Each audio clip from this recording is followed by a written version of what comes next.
Salut, bonsoir à tout le monde. Bonsoir à ceux qui sont connectés ce soir et ceux qui vont suivre ce programme Lisons et grandissons ensemble. Comme vous savez, nous sommes lundi soir où nous traitons le livre de Matthieu, le Nouveau Testament. Et le but, c'est vraiment de grandir ensemble. Donc, j'espère que vous allez tous bien là où vous vous trouvez. Peu importe à quel moment vous allez suivre ce programme, j'espère que vous vous portez très bien par la grâce de Dieu. Vous savez que Lisons ensemble, ça fait environ 2 ans que j'ai eu à cœur de lire la Bible avec les autres, de partager et de grandir ensemble. Et le but de ce programme, c'est vraiment de prendre goût à la parole, de vous donner envie de lire la parole, de vous donner vraiment la motivation pour aller dans la parole. Parce que c'est vraiment dans la parole que nous pouvons avoir tout ce que nous avons besoin en tant que chrétiens, ce qui contribue à notre piété, à notre vie, à tous les aspects de notre vie. Nous avons besoin de la parole. Et j'ai eu vraiment fortement à cœur, vraiment le Saint-Esprit m'a mis fortement à cœur vraiment que Lisons ensemble s'invite chez vous et vraiment à encourager plus de personnes et essayer d'aider quelqu'un qui a besoin d'être motivé, d'être encouragé pour pouvoir vraiment se lancer dans la parole. Ça peut être un moment où vous vous préparez avec votre Bible pour suivre et lire aussi au même moment, parce que quand vous lisez, vous allez avoir vos propres révélations et c'est ça qui va venir vous encourager, vous faire progresser dans la vie chrétienne. Et vraiment, si quelqu'un se trouve dans une position compliquée où vous ne savez pas comment faire, ou si vous trouvez à un carrefour de votre vie, vraiment donnez votre vie à Jésus. Venez dans la parole, même si vous n'avez pas encore la conviction, lisez la Bible. La Bible est un chef-d'œuvre qui est depuis des décennies et des décennies et des décennies est un best-seller. C'est toujours le livre le plus vendu au monde depuis que la Bible, Dieu a inspiré des personnes à écrire cette Bible, à rassembler tout ce qui a été fait. Et cela a toujours été un best-seller et ça n'a jamais été détrôné. Ce qui montre qu'il y a quelque chose de plus dans la Bible. Il y a quelque chose de plus. Donc, vraiment, même si vous n'êtes pas encore chrétien, vous pouvez aussi lire la Bible. Ça va vous ouvrir d'autres horizons. C'est vraiment, j'appelle ça le manuel de l'homme. C'est vraiment l'homme, le mode d'emploi. Et dans tous les domaines, il n'y a pas un domaine où la Bible ne traite pas. Donc, si vous souhaitez en savoir plus sur ce groupe de Lisons et grandissons ensemble, ce programme, vous pouvez nous contacter, vous pouvez nous écrire à contactlisonsensemble@gmail.com. Si vous avez des sujets de prière, si vous voulez qu'on prie avec vous, si vous êtes malade et que vous voulez qu'on prie avec vous pour la guérison, parce que Jésus, il guérit. Il y a la guérison en Dieu. Seul Dieu est capable de guérir. Quelle qu'en soit la maladie que vous avez, vous pouvez aller dans des hôpitaux, vous pouvez aller où vous voulez. Peu importe les hôpitaux, on ne va jamais écrire dans votre dossier ou vous dire qu'ils sont capables de vous guérir. Ils vont toujours dire qu'ils vont vous soigner. Parce que l'homme ne peut que soigner, mais l'homme ne peut pas guérir. Mais le Dieu que nous servons, il guérit encore.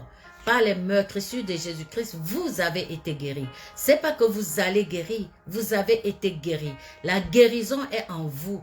Si vous ne savez pas comment activer cette guérison, vous pouvez nous contacter à contactlisonsensemble@gmail.com. contactlisonsensemble@gmail.com. Il y a une personne ou des personnes qui sont malades, qui craignent cette maladie depuis des années et qui disent: j'ai tout fait, j'ai prié, j'ai dépensé de l'argent et je ne guéris pas. Si tu m'écoutes maintenant, peut-être c'est le moment, Dieu dit, si tu es guéri, la guérison est en toi. Et ça peut être tout simplement, pas que ça peut, c'est souvent parce que la guérison n'est pas activée. Cette guérison est là, mais parfois, beaucoup de personnes ne savent pas comment l'activer. J'ai vraiment, je pense que ce soir, le Seigneur parle à une ou des personnes qui sont en souffrance, qui sont vraiment malades, c'est vraiment malade. Et Dieu vous dit, la guérison est déjà en vous. Ne cherchez pas la guérison à travers les êtres humains ou à travers si la guérison est déjà en vous. Maintenant, la question c'est comment activer cette guérison que j'ai déjà en moi. Là, en ce moment, nous pouvons vous aider. Contactez-nous à contact-lisons-ensemble@gmail.com. Donc, c'est vraiment ce que j'avais à cœur qui m'est monté comme ça. Et si quelqu'un se dit, je suis à un carrefour de ma vie, je ne sais pas comment donner ma vie à Dieu, je ne le connais pas, mais je désire le connaître. Également, le même mail, vous nous envoyez un mail et nous allons vous contacter. Nous vous garantissons que nous regardons nos mails régulièrement et que nous allons vous répondre sans faute et prier avec vous. Donc aujourd'hui, nous allons aller, vous pouvez suivre aussi ces programmes, d'autres programmes que j'ai déjà partagés sur YouTube ou Facebook. Vous allez sur YouTube ou Facebook, vous tapez Fatia on est là, vous allez avoir d'autres programmes dont j'ai déjà partagé. Ou tout simplement, lisons et grandissons ensemble, je pense, vous allez tomber dessus et avoir d'autres programmes que j'ai déjà partagés. Je vais rendre grâce à Dieu pour ces moments que nous allons passer dans sa présence, à écouter sa parole, à lire sa parole pour pouvoir grandir ensemble. La parole de Dieu, c'est vraiment un océan inépuisable. La parole de Dieu est un océan inépuisable. On ne peut pas épuiser la parole de Dieu et c'est quelque chose de divin. C'est quelque chose de divin. On ne peut pas l'épuiser. C'est pour ça que lisez, vous allez avoir vos propres révélations, la vision de Dieu qui vous parle avec vos mots, vos paroles, parce qu'il vous connaît. Vous ne le connaissez pas, mais il vous connaît. Il sait qui vous êtes. Il sait quelles sont vos pensées. Il sait quelles sont vos douleurs. Il sait quels sont vos défis. Et ça, c'est vraiment important de vraiment comprendre cela et de se dire, à partir de maintenant, je décide de changer de direction, qui est la repentance. Je veux ma guérison, je veux gagner, je veux obtenir ce que Dieu a déjà pourvu pour moi. Il faut vraiment rentrer dans la parole, parce que c'est dans la parole que vous allez pouvoir entendre Dieu. Si vous ne rentrez pas dans la parole, vous ne pouvez pas entendre Dieu et vous n'aurez pas la vision que Dieu a pour vous. Et ce que vous devez savoir, c'est que Dieu a déjà tout pourvu. Nous avons déjà. Il n'y a pas je prie pour obtenir. Quand vous avez reçu Jésus comme Seigneur et Sauveur, ça arrive avec un package. Dans ce package, il y a la guérison, il y a la prospérité, il y a tout dedans. Il y a tout dans ce pack. Et la question, c'est encore une fois, comment l'activer? Comment l'activer? C'est vraiment aller creuser dans la parole, dans l'importance de se donner à la parole. Il faut vraiment se donner la parole. N'hésitez pas. Vous avez un combat dans votre vie, maladie, difficulté, peu importe quoi. Vous avez prié, vous avez dépensé de l'argent. Vous ne trouvez pas la percée. Il faut juste activer ce que Dieu a déjà en nous. Nous n'allons pas chercher. C'est plus facile de prendre possession de ce que nous avons déjà que de dire que nous allons chercher quelque chose. Dieu nous a déjà tout donné. Il dit dans le livre d'Éphésiens que nous sommes bénis de toutes sortes de bénédictions spirituelles. Quand c'est spirituel, quand on dit bénédiction spirituelle, ça inclut matériel, ça inclut tout. Nous sommes bénis. La Bible dit, vous êtes bénis de toutes sortes de bénédictions spirituelles en Christ.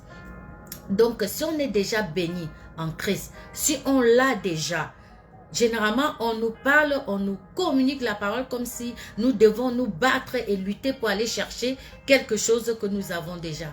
Comme j'ai eu à vous témoigner dans un de ces programmes que j'ai eu à publier, où je disais que je me battais dans la prière, les jeûnes, les veilles de nuit, en toutes sortes, jusqu'à ce que le Seigneur me dit, arrête de défoncer les portes ouvertes.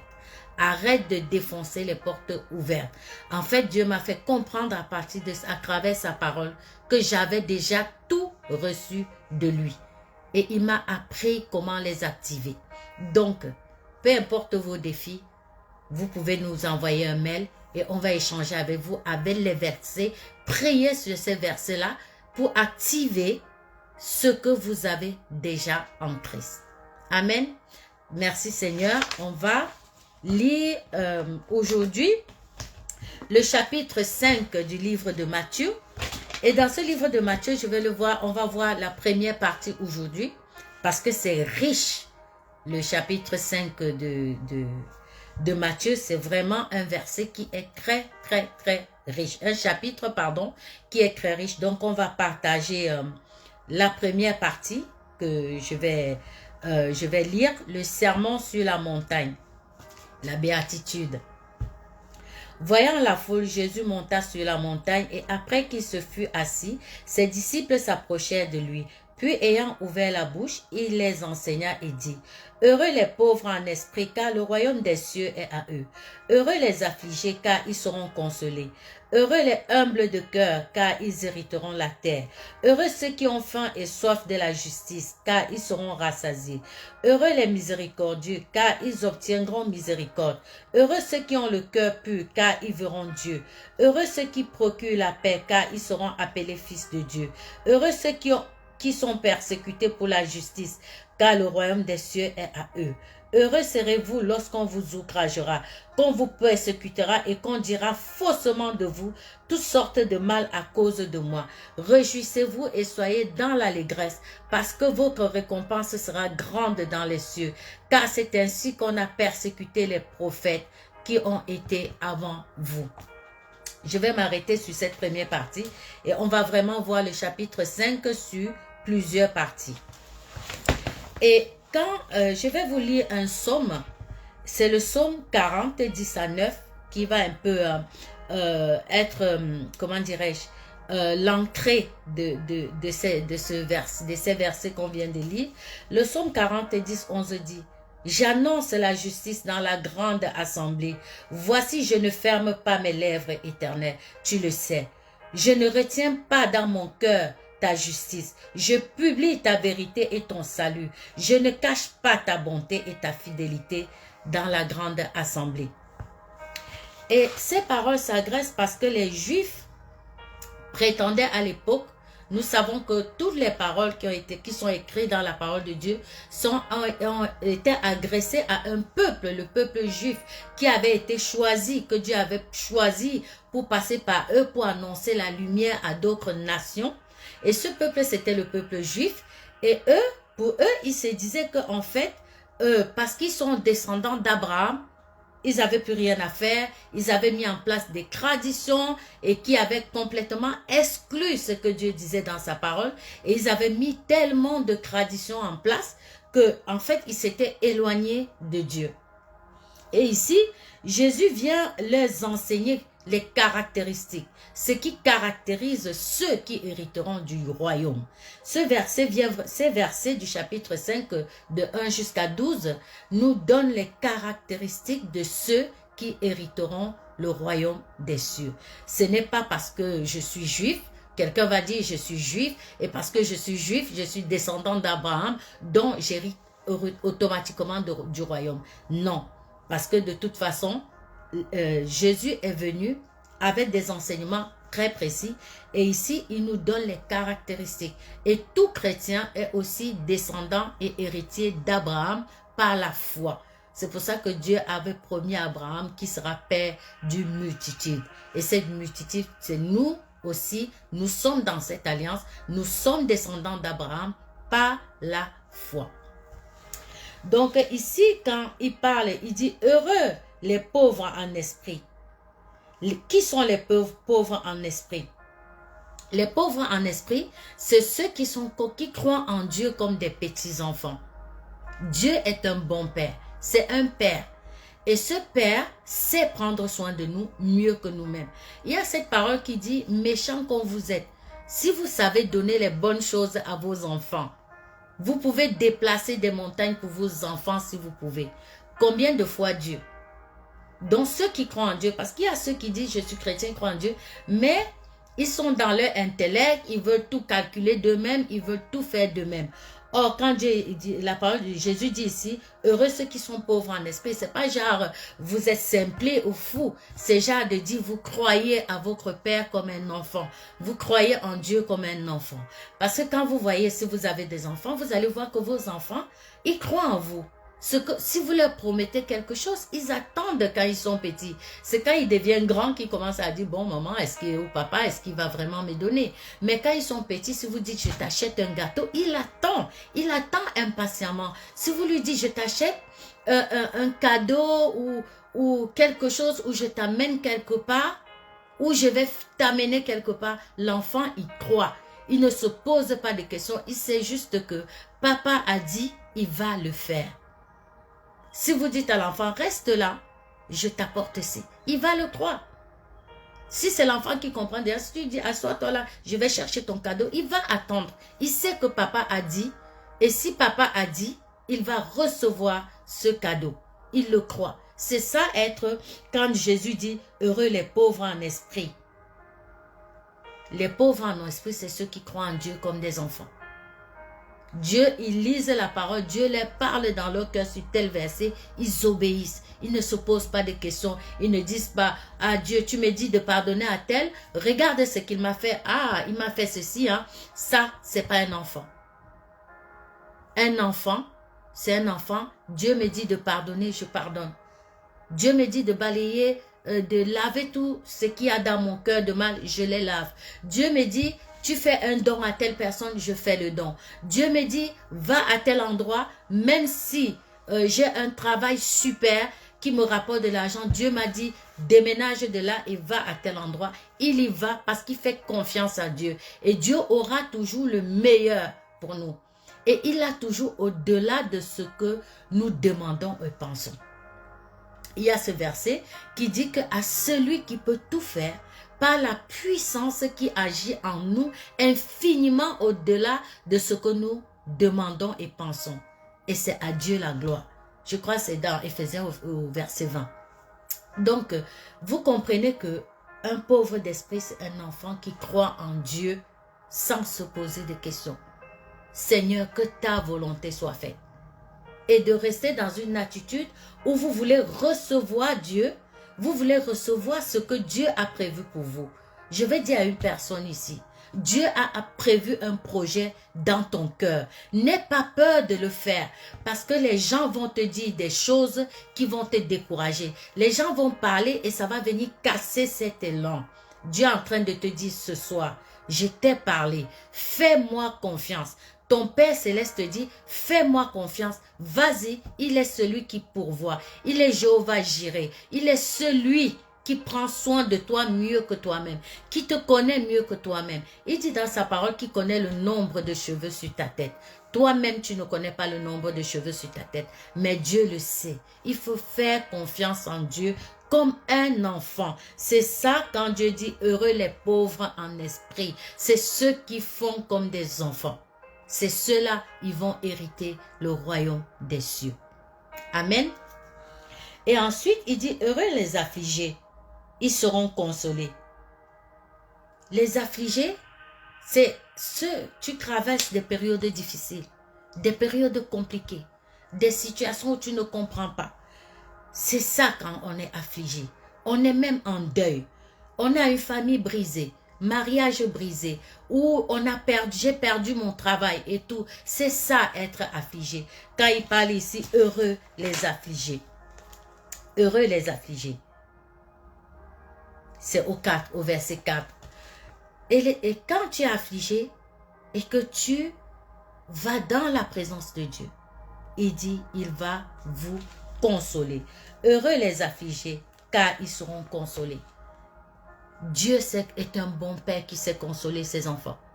Tu as mal, il y a des choses qui se passent dans ta vie, tu as envie que ça change, tu souffres. Parfois, on mène des vies parce qu'on ne sait pas comment s'en sortir. Mais Dieu te dit ce soir, je suis là. Peu importe tes erreurs, peu importe où tu te trouves, Dieu te dit, je t'aime. Il t'aime tel que tu es. il ne regarde pas à tes défauts. Il t'aime, c'est tout. C'est le monde qui va te dire que tu as des défauts, tu as ceci, mais Dieu te dit, je t'aime. Je t'aime et je te veux. Je te cherche. Je veux prendre soin de toi. Je vais te faire rentrer dans ta destinée. Parce que Dieu ne connaît pas d'âge. C'est l'homme qui a admis la montre et les dates. Dieu n'a pas de date. Lui, il ne regarde pas à ton âge. Si on n'avait pas écrit l'âge ou une date quelque part, tu ne sauras pas quel âge tu auras aujourd'hui. On l'a parce qu'on a mis, l'homme a mis des calendriers et tout. Mais Dieu ne regarde pas à ça. Il dit, il t'aime. Crois en lui comme un enfant. Et il fera tout ce qu'il faut. Si tu es affligé, il va te consoler. Si tu es souffrant, si tu es en deuil, il va te relever. Tu as le droit de pleurer, mais il va te consoler. Ensuite, il dit,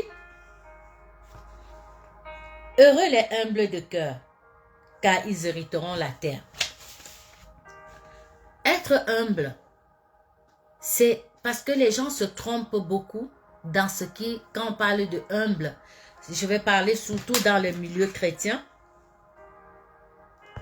qui parle qui dit humble. Quand on dit humble, quelqu'un de humble, c'est celui qui croit en Dieu et applique et croit à ce que Dieu dit de lui.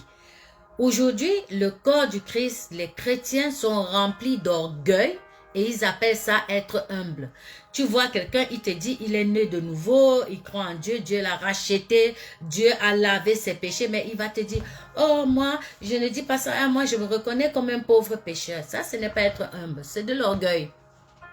C'est de l'orgueil. Moi, c'est moi. Mais Dieu, moi je sais que Dieu, Christ a donné sa vie à la croix pour moi. Il m'a racheté. Il m'a lavé de mes péchés. Il dit dans sa parole que mes péchés passés, présents et futurs sont effacés. La parole de Dieu me dit qu'avant que je ne naisse, Christ était déjà mort pour les péchés que j'ai commis plus tard où j'ai été né. Est-ce que vous comprenez? Donc ça veut dire que je crois en cela. C'est ça être humble. Je suis sainte. Parce que Christ est mort. Il n'y a plus de condamnation en ce qui me concerne. Il dit dans sa parole que mes péchés passés, présents et futurs sont pardonnés. Christ est mort alors que je n'étais pas encore né. Vous n'étiez pas encore né. Donc il avait déjà accompli cela à la croix pour vous. Que personne ne vienne vous condamner. Que personne ne vienne vous condamner. Parce que Christ a payé le prix. Christ a payé le prix pour vous. Vos péchés passés, présents, futurs sont effacés. Mais est-ce que ça veut dire que je vais vivre comme je veux, faire tout ce que je veux parce que Christ a péché? C'est que tu n'as pas compris. Parce que quand il nous a rachetés, qu'il nous a lavés, on reçoit sa grâce. Cette grâce-là nous donne envie de nous sanctifier, nous donne envie de vivre dans la sainteté, nous donne envie d'aller dans sa présence et de chercher son plan initial pour nous. Le plan qu'il avait prévu. Parce que je vous promets, si je peux vous parler aujourd'hui, être en face et vous parler de ça, c'est parce que je vois Dieu agir dans ma vie. Je vois Dieu agir. Il me dit va à gauche, je vais à gauche. Il me dit va à droite, je vais à droite. Est-ce que je ne commets pas d'erreur? Ce n'est pas la question. Je peux commettre des erreurs, mais il me relèvera parce que je suis dans la démarche de faire sa volonté, de faire ce qu'il me dit. Est-ce que le monde ne vous critiquera pas? Ils vont vous critiquer. Mais vous ne vous arrêtez pas pour autant. Vous ne vous arrêtez pas pour autant parce que ce que le monde veut, c'est tout simplement nous arrêter, nous empêcher de rentrer dans notre destinée. Et ça, nous ne devons pas le permettre. Nous devons croire. C'est ça, être humble. Être humble, se reconnaître ce que Dieu a fait pour nous, de rentrer dans ce que Dieu dit, de se l'approprier.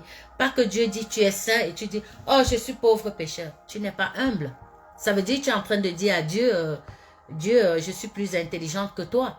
Tu dis que je suis sainte, mais je ne suis pas sainte. Donc tu ne sais pas ce que tu dis. Vous comprenez un peu le principe?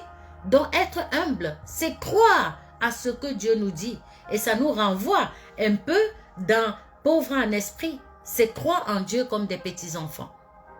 Amen.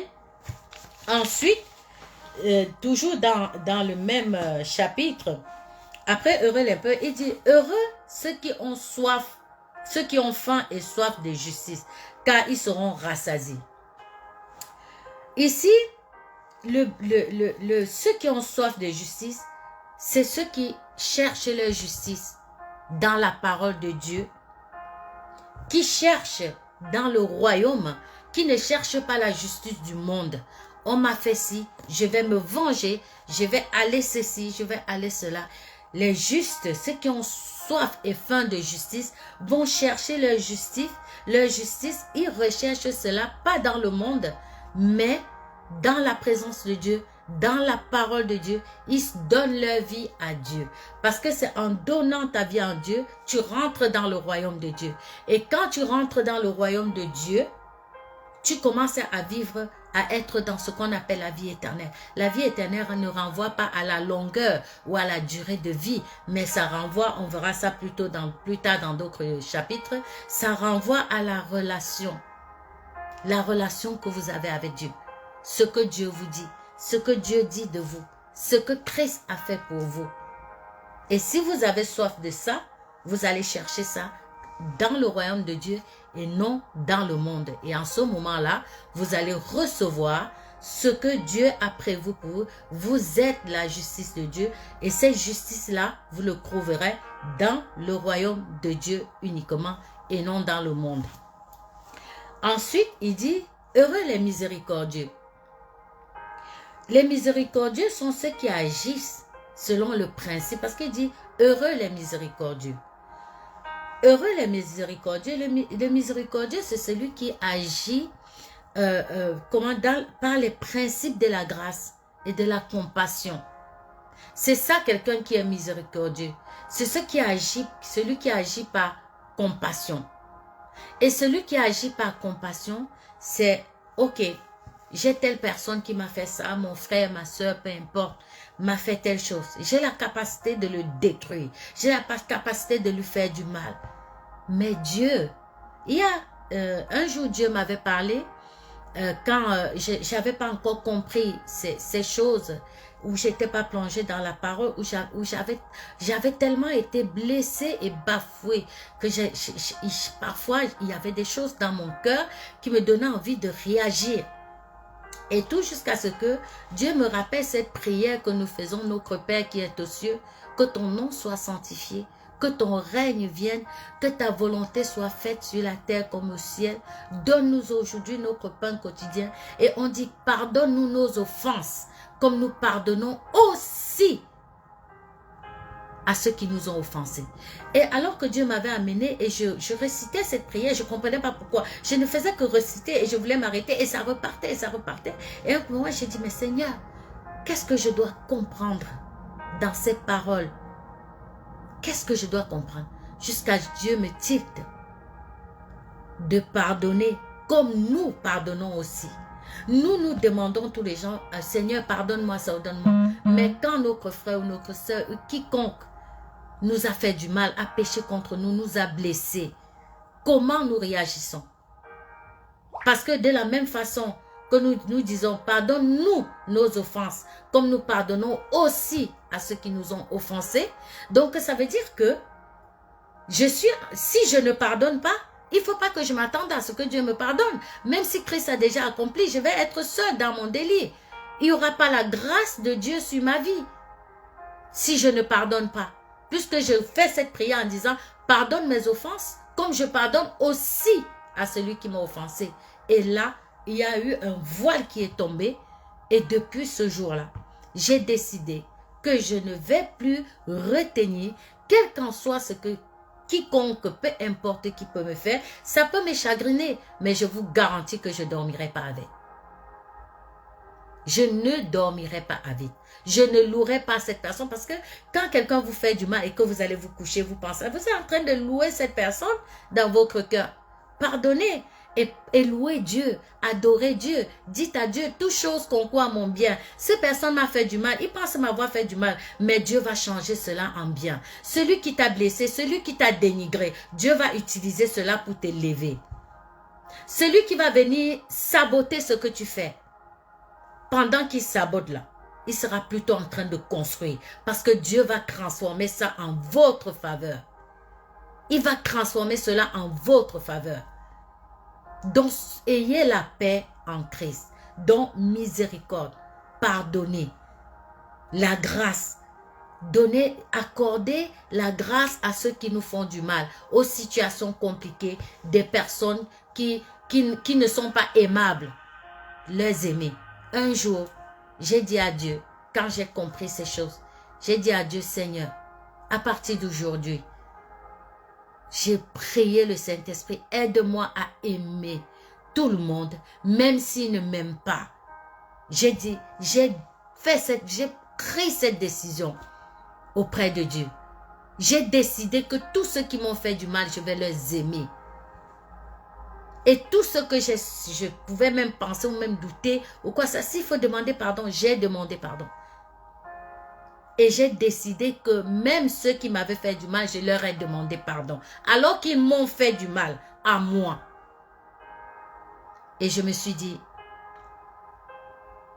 quel est le mieux? Je choisis la vie de l'esprit. Je choisis de pardonner même si cette personne m'a fait du mal. Parce que c'est Dieu qui va se charger de lui. Et Dieu va s'en charger mieux que nous. Notre justice, ça c'est limité. Mais quand Dieu agit pour nous, c'est incroyable. J'ai tellement de témoignages par rapport à ça. Mais ce soir, on n'est pas dans les témoignages. Mais un jour, je ferai un programme sur mes témoignages. Il y en a tellement. Dieu est celui qui combat pour nous. Donc, on parlait de la miséricorde. C'est ça, la compassion. De voir même l'autre à un moment faire quelque chose. Il y a des personnes qui me font encore des choses. Aujourd'hui, quand je regarde, je suis surpris d'avoir compassion d'eux alors qu'ils sont en train de me faire du mal. Et il n'y a pas longtemps encore, pas trop tard que la semaine dernière, le week-end dernier, le week-end dernier. Oui, la semaine passée, pas ce week-end, mais celui d'avant.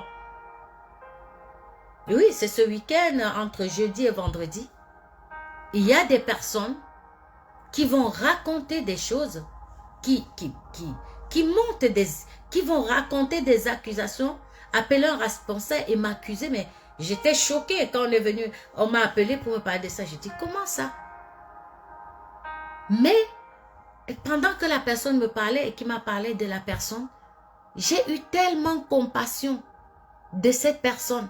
Alors qu'avant, j'aurais été offensée, j'aurais été en colère, j'aurais voulu en découdre avec la personne. Hein, tu m'accuses de ça, alors que tu sais que c'est ça, ça. Et une personne qui va raconter quelque chose sans connaître. Et il y a des personnes comme ça. Malheureusement, ils sont là et ils vont nous percuter. La question maintenant, ce n'est pas les entrailles de miséricorde, la compassion.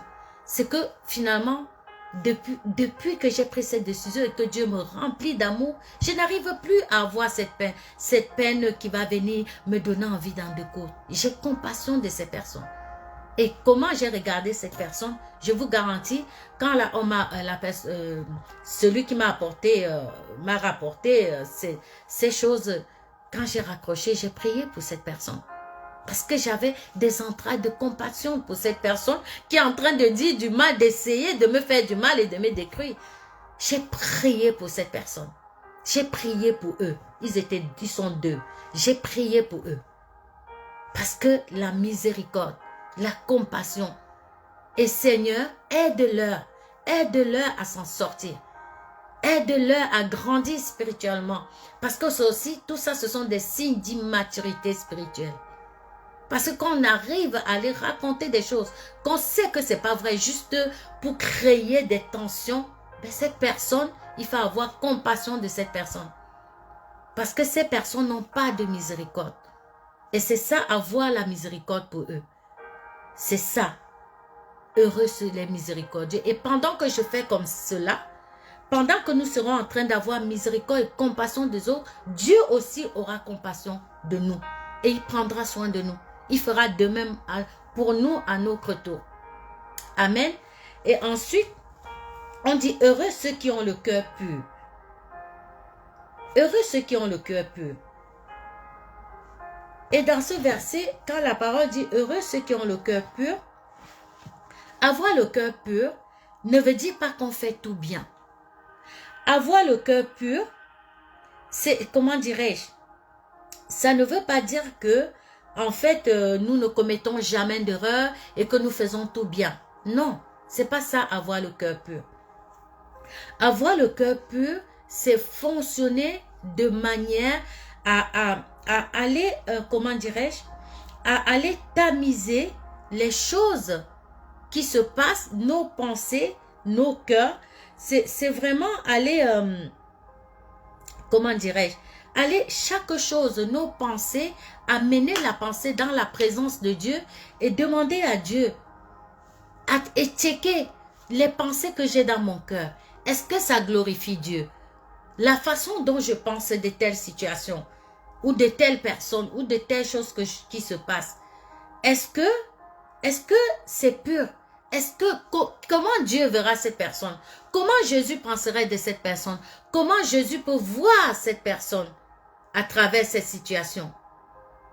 C'est ça les entrailles, c'est ça le cœur pur, c'est les motifs purs, les motifs. Il y a des situations, je regarde à ces situations et à ces situations, je vais tamiser ça à la lumière de la parole de Dieu. C'est ça, avoir le cœur pur. C'est je te parle et quand je te parle, je me pose la question, ou bien quand je viens, il y a même des gens, ils viennent, ils vous félicitent, ils sont contents, ils vous sourient, mais c'est les mêmes qui tournent le dos, ils vous poignardent. Ça, c'est pas un cœur pur. Quand je vois ma jolie qui vend des jolies mèches, qui vend des jolies choses, qui présente des choses, je suis contente. Je suis contente pour elle. Et si je pense à elle dans mes prières, je prie pour elle. Je prie pour que Dieu puisse la propulser dans sa destinée. C'est ça, avoir le cœur pur.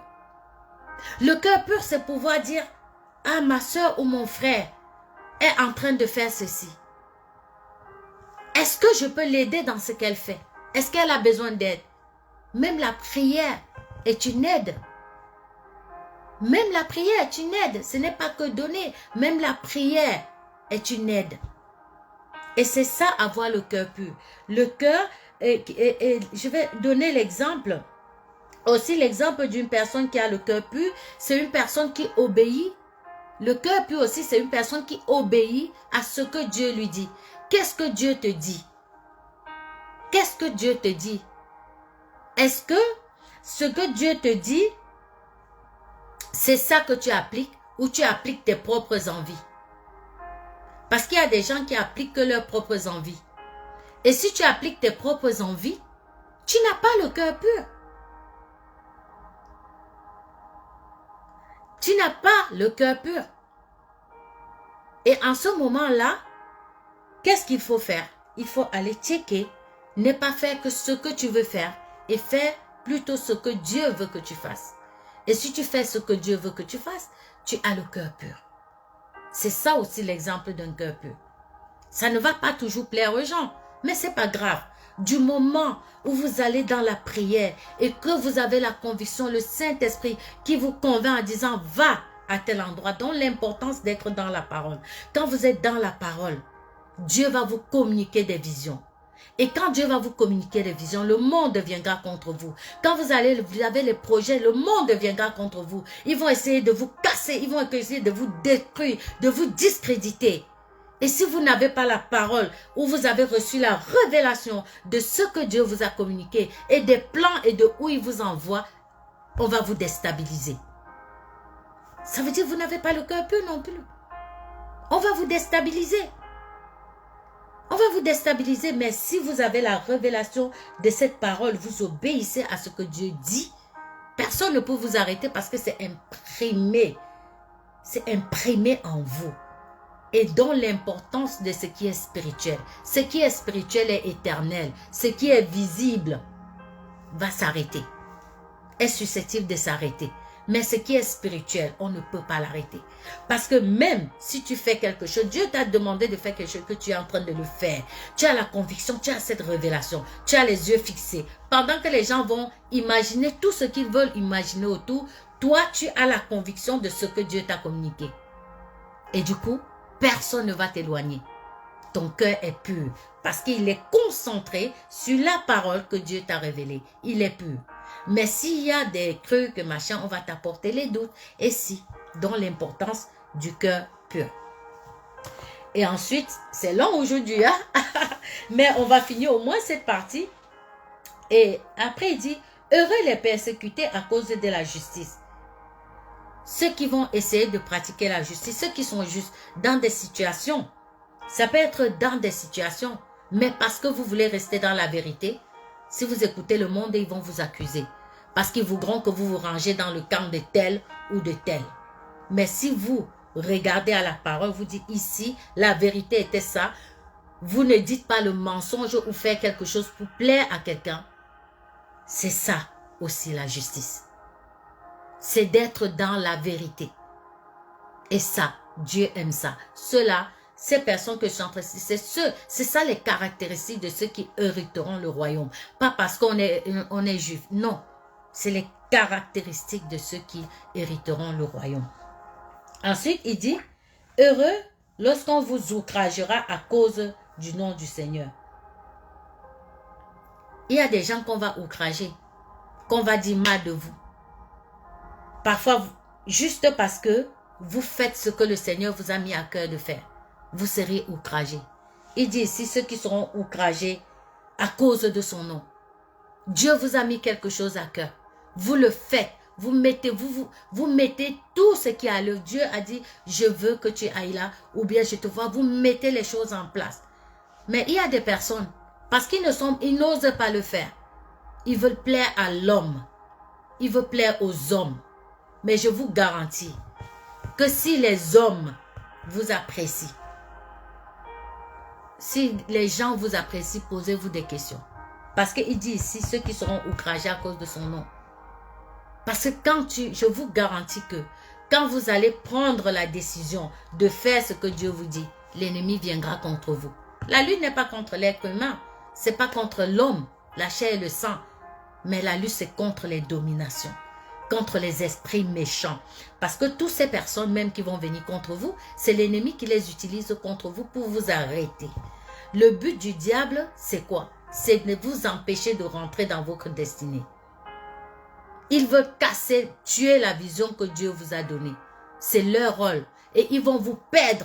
Ils vont vous maintenir dans la perdition. Ils vont vous maintenir dans les ténèbres pour vous détruire.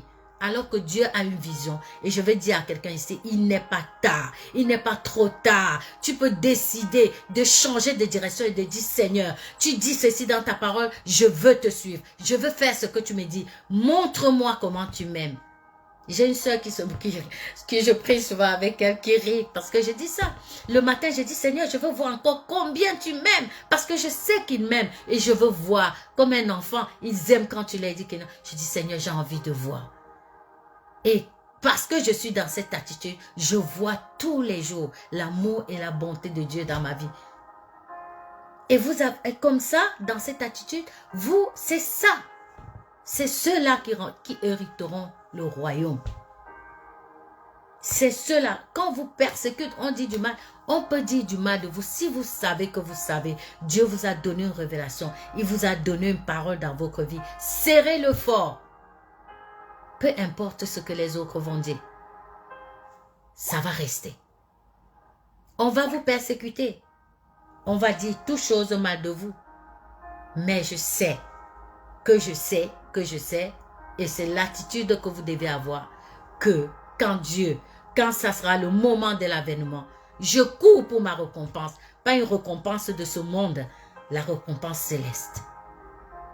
C'est la récompense céleste qui m'intéresse, c'est pas la récompense de ce monde. Je préfère qu'on dise toute négativité de moi et de savoir que je suis en phase avec Dieu. Et que ma récompense, ça va venir du ciel, pas des hommes. Donc c'est pour ça qu'il dit ici, heureux lorsqu'on vous outragera. Heureux lorsqu'on dira du mal de vous. On va dire du mal de vous. Ce n'est pas grave. Aimez-leur. Prenez la décision d'aimer tout le monde. De les aimer quoi qu'ils disent. Aimez. Et je vous garantis que aujourd'hui, on peut dire, tu dis du bien de moi, je suis content. Tu dis du mal de moi, je suis content. L'un ou l'autre, je suis content. Vous savez pourquoi je suis content? Parce qu'il a dit dans sa parole que toute chose concourt au bien de ceux qui aiment Dieu et de ceux qui sont appelés selon ses desseins. Les outrages là, c'est ça même qui me montre que je suis sur la bonne voie. Et donc, attelons-nous vraiment. C'était vraiment la première partie. Il y en a tellement. Et j'ai beaucoup dépassé aujourd'hui. Et vraiment pour nous dire, juste pour nous encourager dans ces paroles de Jésus, de garder notre cœur pur.